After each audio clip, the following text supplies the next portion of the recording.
State House has been put on the spot after shocking details were exposed by the controller of budget, that is Madam Margaret Nyakango. What has been exposed is quite concerning.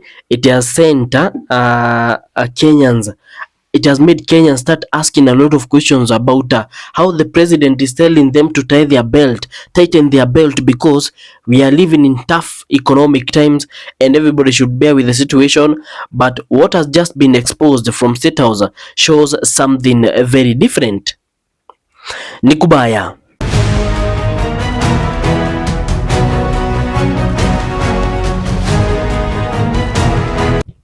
Well, welcome back, ladies and gentlemen, to another interesting video that you have made for you today.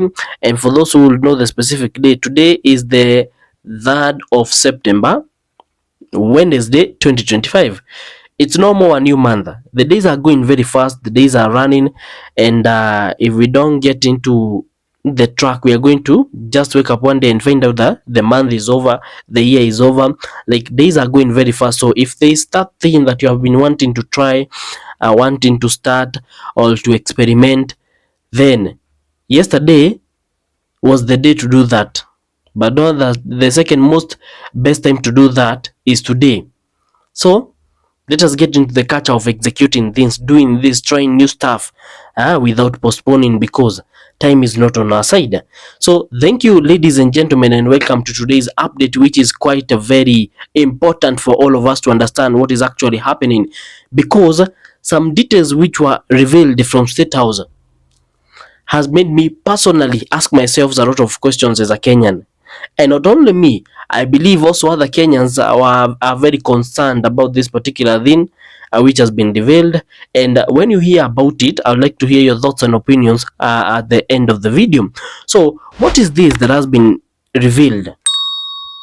We all know, we all have heard and have seen with our eyes, the president of the country, that is Daktari William Samoei Ruto, urging us as Kenyans to tighten our belt, because currently the situation in Kenya is quite tough. I mean, financially, economically.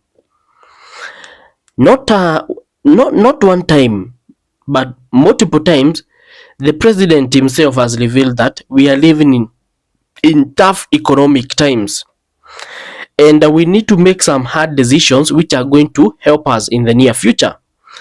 But if we just decide to live freely, extravagantly, lavishly, without sweating or without tightening our belt, in the near future, we are going to undergo or face something which will be challenging, very challenging for all of us.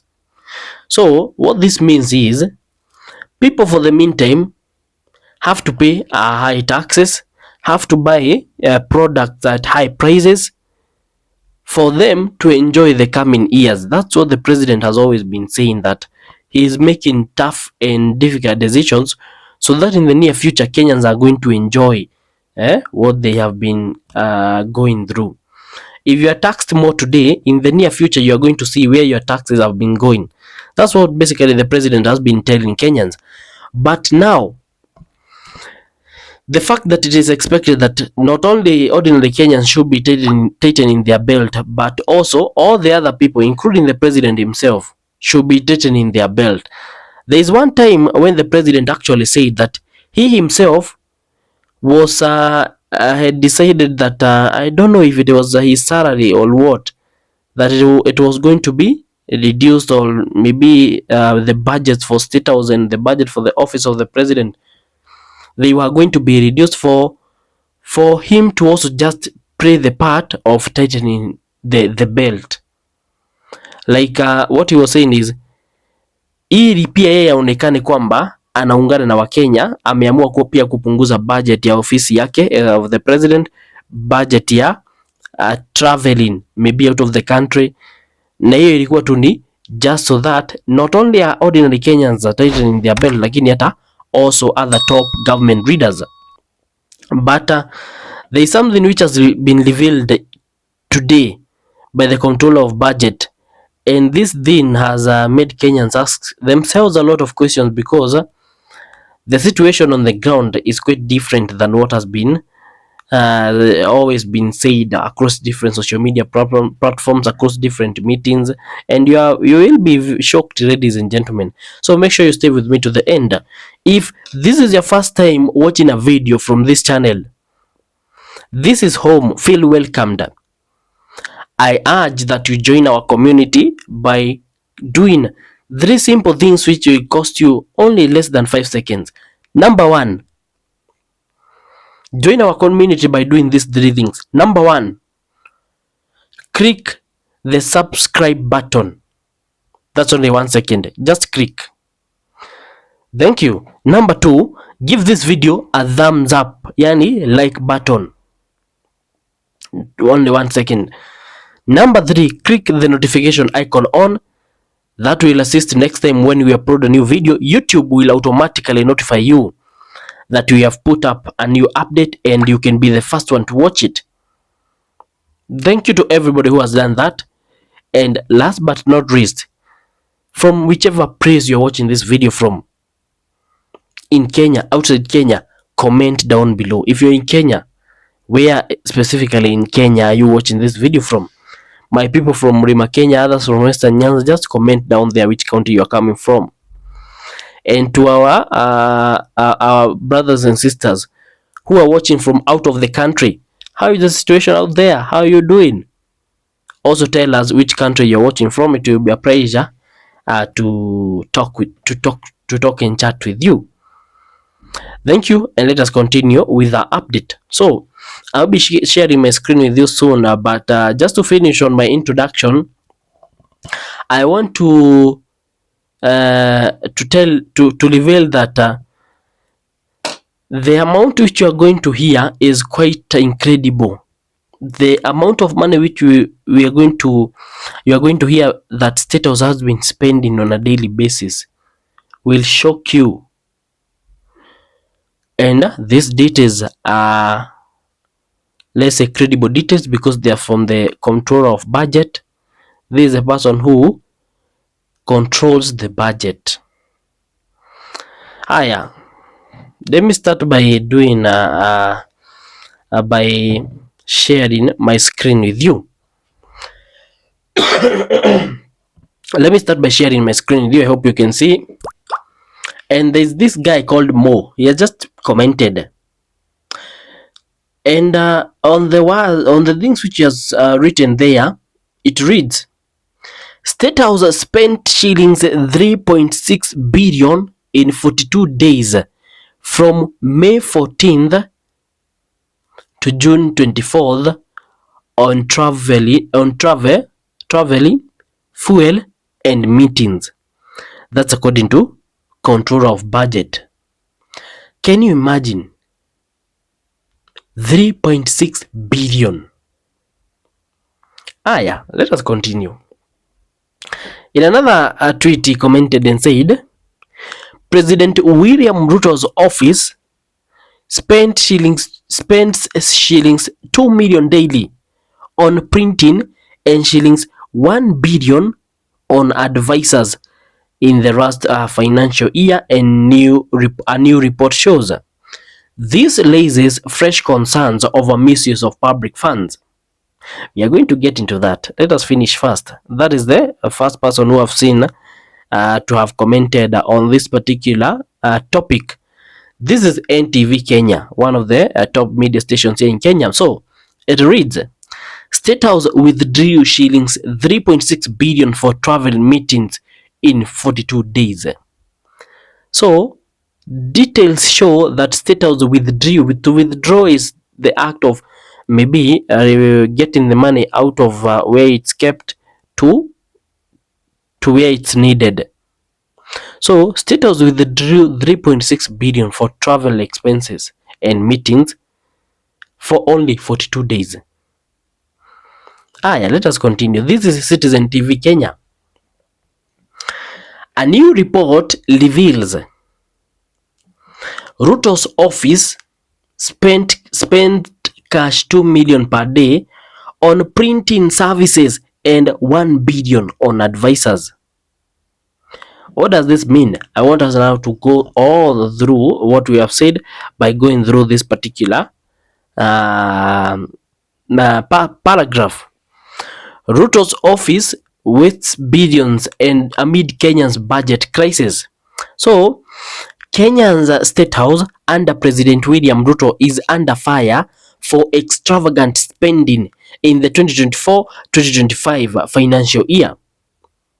With over cash 800 million allocated to printing only, cash 1 billion to advisors, and cash 3.6 billion on travel in just 42 days amid national budget deficit and public outcry over inequality.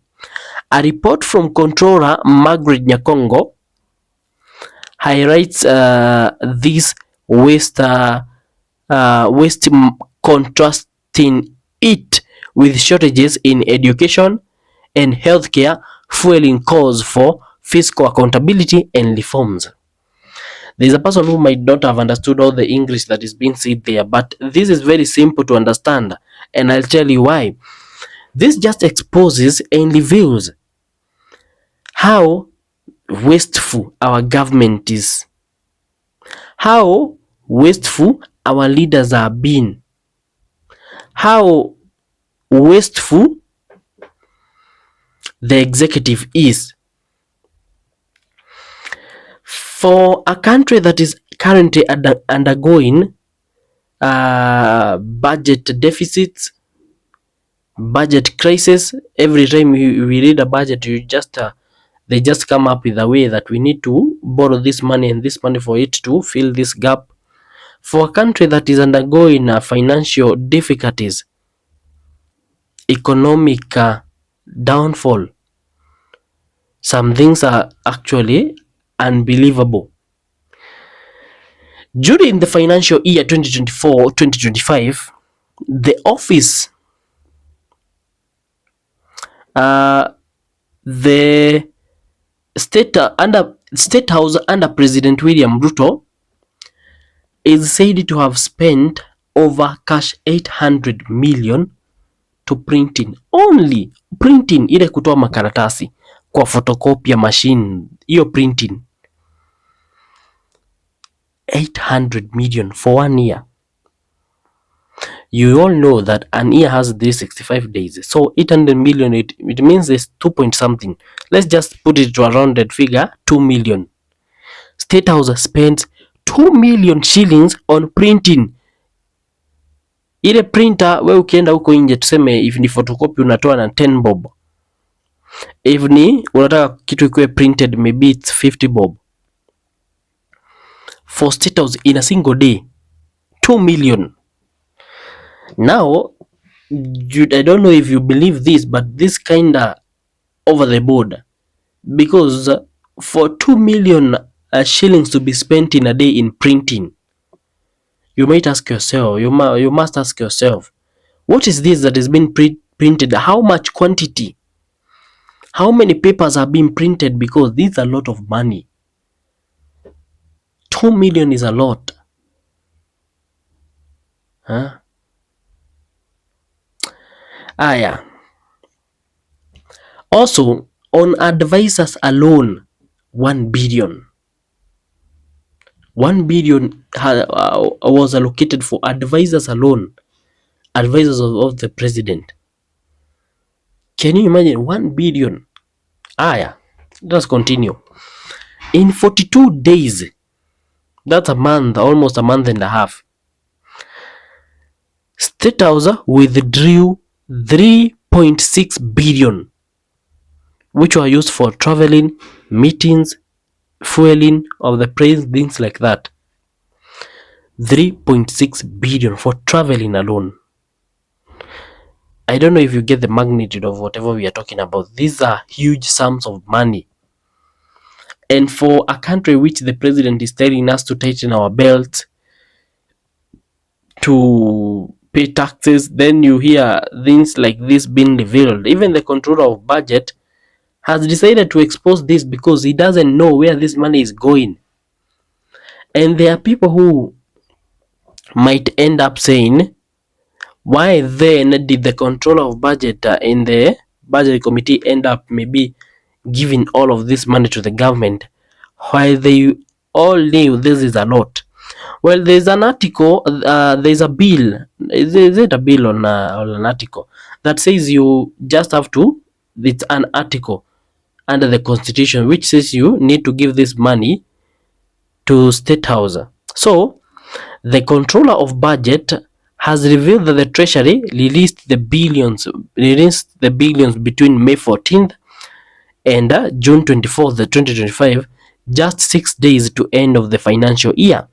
The money was released under Article 223 of the Constitution, which allows the state to spend cash on emergencies that were unforeseen during the approval of the budget.